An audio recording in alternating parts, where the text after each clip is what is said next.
En directo, la periodista Valentina Alarraqui nos reporta en vivo desde el Vaticano. Valentina Alarraqui, corresponsal de telereportaje desde el Vaticano. Más de 1 millón de jóvenes de 140 países han tomado Roma, y es que fue el jubileo de la juventud.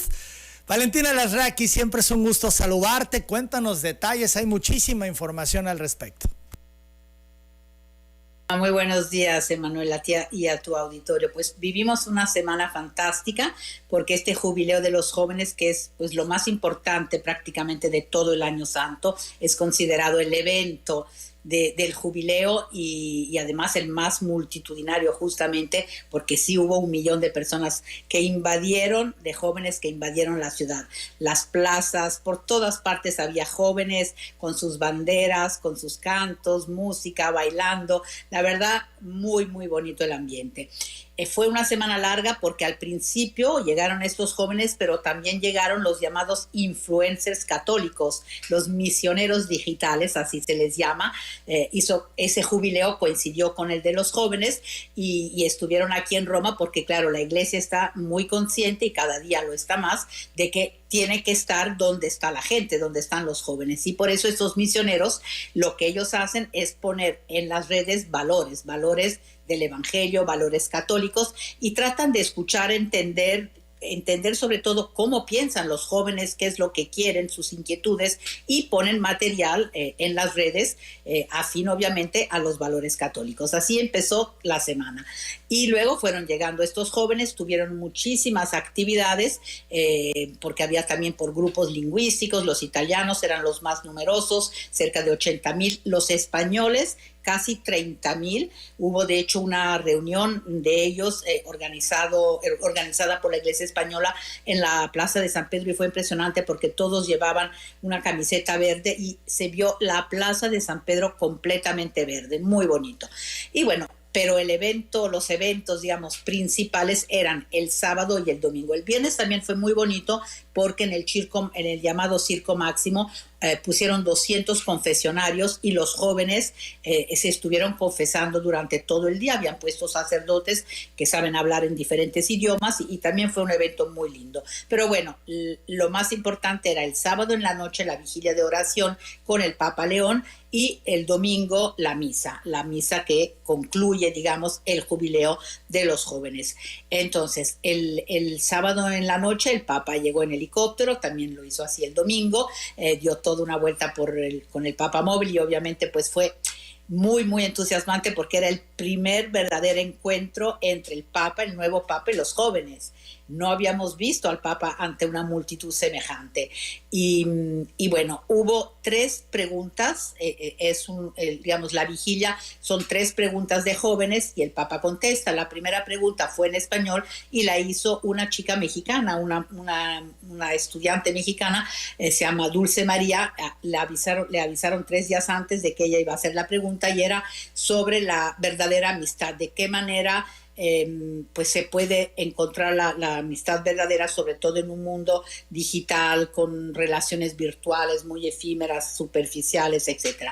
Y el Papa le contestó diciendo que la verdadera amistad se encuentra en Cristo, y que además la verdadera amistad es una forma para llegar a la paz. Luego hubo una joven italiana que le preguntó acerca de el coraje, el valor de saber tomar decisiones en la vida, y finalmente un estadounidense sobre la espiritualidad, la importancia y la necesidad de la espiritualidad. El Papa contestó en español, en italiano y en inglés, y también ahora cada vez que improvisa lo hace básicamente en estos 3 idiomas. Obviamente cuando habla en español es cuando más hay una reacción más fuerte de parte de los jóvenes o de cualquier auditorio, porque les encanta escuchar al Papa hablando en español, y sabemos que él tiene un corazón peruano, un corazón latino.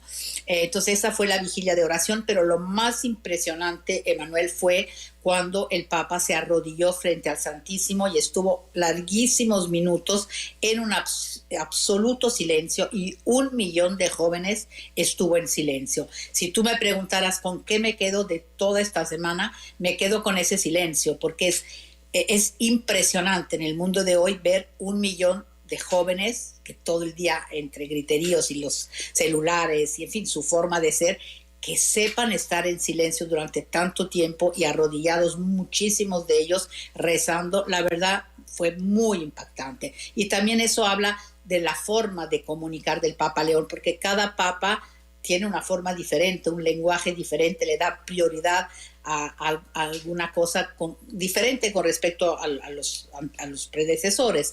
Y en este caso creo que fue una forma de comunicación del Papa León muy, muy impresionante. Y luego finalmente, bueno, los jóvenes durmieron ahí, pernoctaron ahí, como siempre sucede también en las jornadas mundiales de la juventud. Hacía muy buen tiempo, 20 grados durante la noche, en la madrugada les llovió, en fin, un poquito de malestar, pero finalmente el Papa regresó a las 7:30 de la mañana, se escuchó el helicóptero y otra vez volvió el Papa, otra vez el Papa móvil, y antes de empezar la misa, pues les deseó feliz domingo, manifestando la esperanza de que hubiesen podido descansar, aunque fuera un poquito. Y finalmente empezó la misa, y con la misa viene la homilía del Papa, y fue una homilía, pues realmente el mensaje del Papa León a los jóvenes. Recordó que hace 25 años ahí mismo había 2 millones de jóvenes para el jubileo del año 2000 con San Juan Pablo II, quien en ese momento les dijo que pues si estaban ahí es porque estaban buscando a Jesús y estaban buscando escuchar lo que Jesús les pedía para estar a la altura de una vida bonita, de una vida mirando hacia arriba, sin conformarse a la baja, con poco. Les dijo muchísimas cosas. Yo creo que sería muy bonito que juntos quizás escucháramos una parte de ese discurso del Papa León a los jóvenes, Emanuel. Adelante, vamos a escuchar a León XIV, que frente a más de 1 millón de jóvenes provenientes de 140 países, recordó a los próximos santos Pier Giorgio Frassati y Carlos Acutis. Nuestra alma. Y es hermoso también con 20. Our peace and hope for the world, we are closer than ever to young people who suffer the most serious evils, which are caused by other human beings. We are with the young people of Gaza. El llamado del Papa por la paz, de manera especial por la situación en Gaza y en Ucrania y en cada lugar en la tierra donde viven días de guerra. 7:57, Valentina, pues ahí parte del mensaje de León XIV. Lo que fue muy bonito también es que en estos dos, tanto el sábado como el domingo, el Papa quiso recordar a 2 jóvenes, una española y otra de Egipto, que fallecieron. Una falleció en España antes de venir a la jornada, tenía que venir, y la otra tuvo un infarto cuando ya estaba en Italia. Y también recordó a un joven español que tuvo que ser hospitalizado. Entonces, como una gran sensibilidad por parte del Papa. Y lo que dijo también, él los instó a ser promotores de paz, a llevar por el mundo esa alegría, ese deseo de paz, de reconciliación, de fraternidad, de amistad verdadera, pero les dijo que al ver ese 1 millón de personas, él pensaba, le daba esperanza, porque tenía la sensación de que el mundo sí podía cambiar, que podía cambiar para mejor. Entonces creo que fue ese mensaje también fue muy bonito, y finalmente pues los citó para otro gran evento, que es la próxima Jornada Mundial de la Juventud, que había anunciado en su momento el Papa Francisco en Lisboa, en la última Jornada Mundial de la Juventud. Pero si quieres podemos escuchar esas palabras del Papa invitando a los jóvenes a la próxima Jornada Mundial de la Juventud. Dopo questo giubileo, il pellegrinaggio di speranza dei giovani continua. Y después del jubileo, la peregrinación de los jóvenes nos llevará hasta Asia. Renuevo la invitación que hizo el Papa Francisco desde Lisboa hace 2 años. A los jóvenes de todo el mundo se encontrarán juntos con el sucesor de Pedro para celebrar la Jornada Mundial de la Juventud en Seúl, en Corea. Dal 3 al 8 agosto 2027. Del 3 al 8 de agosto del 2027. Esa jornada tendrá como tema Tengan valentía, yo he vencido al mundo.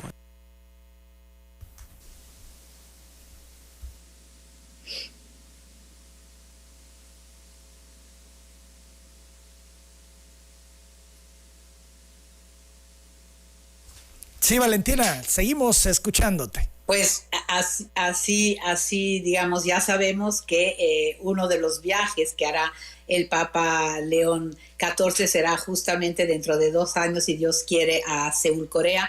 Por el momento, Manuel, no sabemos de otros viajes. Se habla con insistencia, es casi un hecho, pero todavía no hay una confirmación oficial de que el Papa irá a Turquía el próximo mes de noviembre para conmemorar los 1700 años del Congreso de Nicea, del Concilio de Nicea. Pero bueno, sé que sabemos que los organizadores de los viajes papales han estado en Turquía, en fin, parece ser un hecho, pero te repito, todavía no hay una confirmación oficial y de otros viajes hasta este momento no se habla. Valentina, decías tú hace un momento que lo que más te impresionó fue el silencio que hubo el sábado en un momento de oración que se dio. Hablando de las diferencias entre Francisco y León XIV, tú estuviste prácticamente en la cobertura de lo que fue el papado de Francisco, un personaje cercano, desenfadado, con un estilo que provocaba, ¿no?, que la gente se identificara, que hiciera clip, empatía total, podríamos decir. En este estilo de León XIV, ¿qué cosas tú podrías destacar entre uno y otro? Mira, yo creo que el Papa León XIV, como lo hemos venido diciendo desde su elección, seguramente es una persona mucho más institucional, por decirlo de alguna manera, más institucional con respecto al Papa Francisco, que, como tú dices, era una persona muy sencilla, desenfadada, no seguía los protocolos, incluso su vestimenta era más sencilla de la que lleva, sobre todo en las celebraciones litúrgicas, el Papa León. Creo que el Papa León es probablemente menos, ¿cómo te podría decir? Quizás menos empático, aparentemente. Yo vi, por ejemplo, cuando los jóvenes pasaban a saludarlo, él tendía la mano, estos jóvenes le besaban el anillo, la mano, no había como abrazos. En el caso del Papa Francisco, seguramente él lograba demostrar una mayor cercanía física, la cercanía, porque los abrazaba o nunca se dejaba besar el anillo, no le gustaba. Entonces, quizás en apariencia se da la sensación seguramente de que el Papa Francisco era una persona más cercana.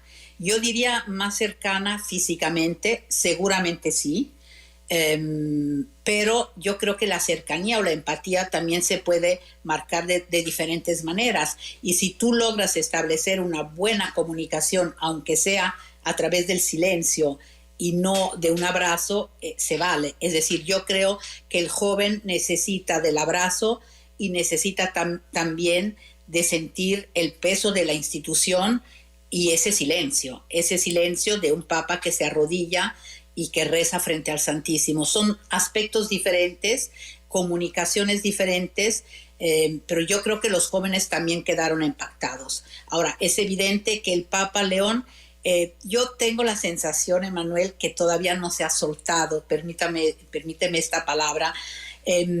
Lo siento que cuando lee es un papa y, por ejemplo, él, para contestar las 3 preguntas, prefirió leer.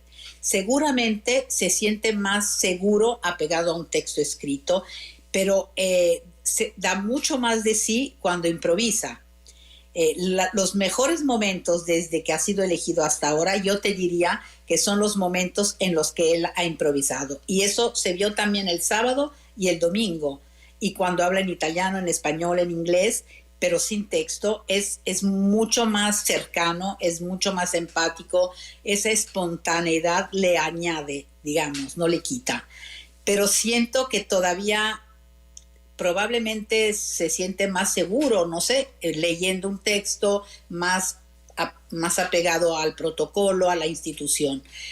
pero nosotros, claro, comentando entre nosotros los reporteros, sí estamos comentando eso, que es mucho más, no sé, creo que crea más empatía cuando improvisa, con la espontaneidad.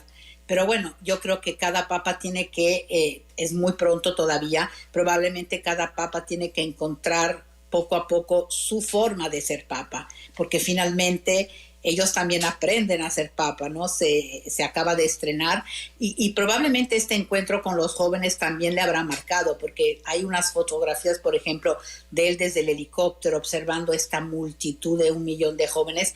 Yo creo que es muy impactante para una persona, aunque sea el papa, porque obviamente él nunca vio una multitud semejante, nunca escuchó coros de León, León, coreados por 1 millón de jóvenes, ¿no? Entonces, creo que también va a ser un momento importante para él y tendremos que ver, pues ya en las próximas semanas, en los próximos meses, si logra quizás soltarse un poquito y quizás adquirir una mayor espontaneidad y alejarse quizás un poco de los textos escritos en algunas circunstancias. Yo creo que el encuentro con los jóvenes era una excelente oportunidad para improvisar un poco. Por ejemplo, el Papa Francisco los papas conocen las preguntas que los jóvenes le van a hacer en la vigilia y se preparan respuestas escritas. Pero, por ejemplo, el Papa Francisco lo que siempre hacía, tenía un papelito y una pluma o un lápiz y él mientras escuchaba la pregunta del joven, tomaba notas y dejaba siempre de lado, casi siempre de lado el texto escrito y le contestaba al joven diciéndole con su nombre incluso y le decía, pues mira, a mí me ha llamado la atención esto de lo que has dicho y se lo contestaba sin texto escrito. Creo que ese lenguaje, esa comunicación es más fuerte, llega más, es mi impresión. Pero bueno, te repito, yo creo que cada papa hace su propia elección y decide de qué manera va a comunicar. Y también en esta situación de los jóvenes que toman por asalto prácticamente Roma, inundan calles. En el metro de Roma se suscitó un incidente con un italiano y un grupo de mexicanos, y a cómo respondió el grupo de mexicanos le dio la vuelta al mundo, Valentina, porque pues empezaron a cantar Imagine, ¿no? Este tema de los Beatles, y había ahí todo un tema entre los policías del metro, el grupo de mexicanos que quería abordar y el italiano furioso por la cantidad de jóvenes que había en ese momento. ¿Qué tanto se destacó esto allá en Italia, Valentina? Llamó mucho la atención porque tú sabes que en redes se vuelve viral y la verdad, pues mira, nosotros quedamos maravillosamente bien. El que estaba mal era el italiano, pero yo creo que, a ver, no es contra los italianos, yo creo que era una persona perturbada, era una persona que no estaba bien. Él, no quiero decir que los italianos se portaron mal, porque para nada, al contrario, recibieron muy bien a los jóvenes. Es obvio que cuando te encuentras en medio del tráfico, pues el transporte público totalmente tomado de asalto, pues hay gente que se molesta y dice, a ver, ¿cuándo se acaba ya este jubileo? Es una reacción normal de un ciudadano en una ciudad, además, en una ciudad que siempre está tomada por asalto por alguna razón u otra. Pero en este caso, la verdad, este italiano estaba mal. Él era una persona que no estaba bien psicológicamente, pienso yo, y reaccionó de una forma muy fea. Y lo más bonito, lo que la gente también estuvo comentando, es que al final los policías empezaron casi a cantar y le seguían totalmente la onda a los jóvenes mexicanos que estaban cantando Imagine. Ellos también como que empezaron, ¿no? Los mismos policías, porque se dieron cuenta de la situación y no podían hacer mucho. Este hombre pues no los dejaba subir, pero tampoco podía pasar a mayores ese momento tan desagradable, y finalmente los jóvenes mexicanos se quedaron con una calma impresionante. Ellos quedaron de maravilla, los policías estaban obviamente de su lado y el único que quedó mal es este italiano, que te repito, yo tuve la sensación de que realmente no estuviera bien, no era un italiano normal cualquiera que se enfada porque hay mucha gente, y yo creo que era una persona con problemas. ¿Qué era lo que gritaba? ¿Nos podrías compartir? que no quería que entrara, que ya estaba harto que de toda esa gente, en fin, era como una reacción ante el hecho de que en el metro no había lugar, que estaban llenos, pues cualquier transporte estaba lleno de estos jóvenes. Entonces realmente era un tipo muy enojado ante esa situación, pero te repito, a mí me daba la sensación de que hubiera estado enojado por cualquier otra razón. Claro, porque además turistas, aunque sean jóvenes en el jubileo, son recursos para Italia, es dinero que llega a este país, es una de sus principales, si no principal fuente de ingresos. Y ahí tenían a 1 millón de jóvenes. Valentina, lo que representa eso en dinero. Claro, evidentemente es un tipo de turismo, no va a ir a grandes hoteles, muchas veces pues no va a ir a grandes restaurantes porque se mueven en grupos, se mueven en campamentos, fueron recibidos por familias, por parroquias, se abrieron colegios. Es evidente que no es el mejor de los turismos en lo que se refiere del punto de vista económico, pero porque pues no son los consumidores de lujo, vamos a decirlo así, pero más allá de la cuestión económica, la ciudad, para la ciudad es un evento extraordinariamente bonito y que de todas formas te pone bajo la mirada del mundo entero por la alegría de estos jóvenes, por todos los eventos que han sido organizados, y la verdad pasó todo con una enorme tranquilidad y todo muy bien organizado y no hubo prácticamente ningún incidente. Se estuvieron distribuyendo 5 millones de botellitas de agua, en fin, el ayuntamiento estuvo a la altura porque es un ayuntamiento, también hay que decirlo, muy preparado para grandes eventos, porque entre los grandes eventos del jubileo, las canonizaciones, cuando pasa pues los funerales de un papa, la elección de otro papa, en fin, es una ciudad acostumbrada a recibir a centenares de miles de personas y lo hacen bien, pero pues te repito, aunque no es tanto el aspecto económico, cuanto pues finalmente es una imagen muy bonita de una ciudad que se vuelve la capital de la juventud del mundo entero. Entonces no hay por qué enojarse, digamos así. Valentina, ¿qué sigue en las actividades del Papa para esta semana y los próximos días?